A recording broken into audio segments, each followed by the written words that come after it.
সিদ্ধ ডিমের যে মেয়োনিজ আবিষ্কার করেছেন তাকে অনেক অনেক ধন্যবাদ জানাচ্ছি। আসসালামু আলাইকুম বন্ধুরা, কেমন আছেন সবাই? আজকে সিদ্ধ ডিমের মেয়োনিজ করে দেখাবো আপনাদেরকে। প্রথমে দুটো ডিম সিদ্ধ করে ছিলে নিয়ে নিলাম একটা ব্লেন্ডার জারে।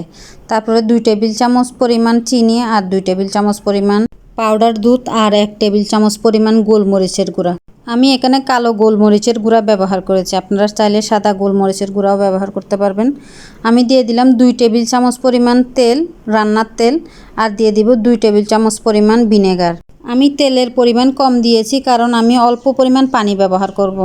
দিয়ে দিলাম 3 টেবিল চামচ পরিমাণ পানি আর দিয়ে দিলাম 2 টেবিল চামচ পরিমাণ টমেটো সস আর অল্প পরিমাণে লবণ, 2 টেবিল চামচ পরিমাণের লেবুর রস। লেবু আমার ঘরে ছিল না, তাই আমি বরফ কিউব দিয়েছি। দিয়ে আমি ভালোভাবে ব্লেন্ডার জারে ব্লেন্ড করে নিয়েছি।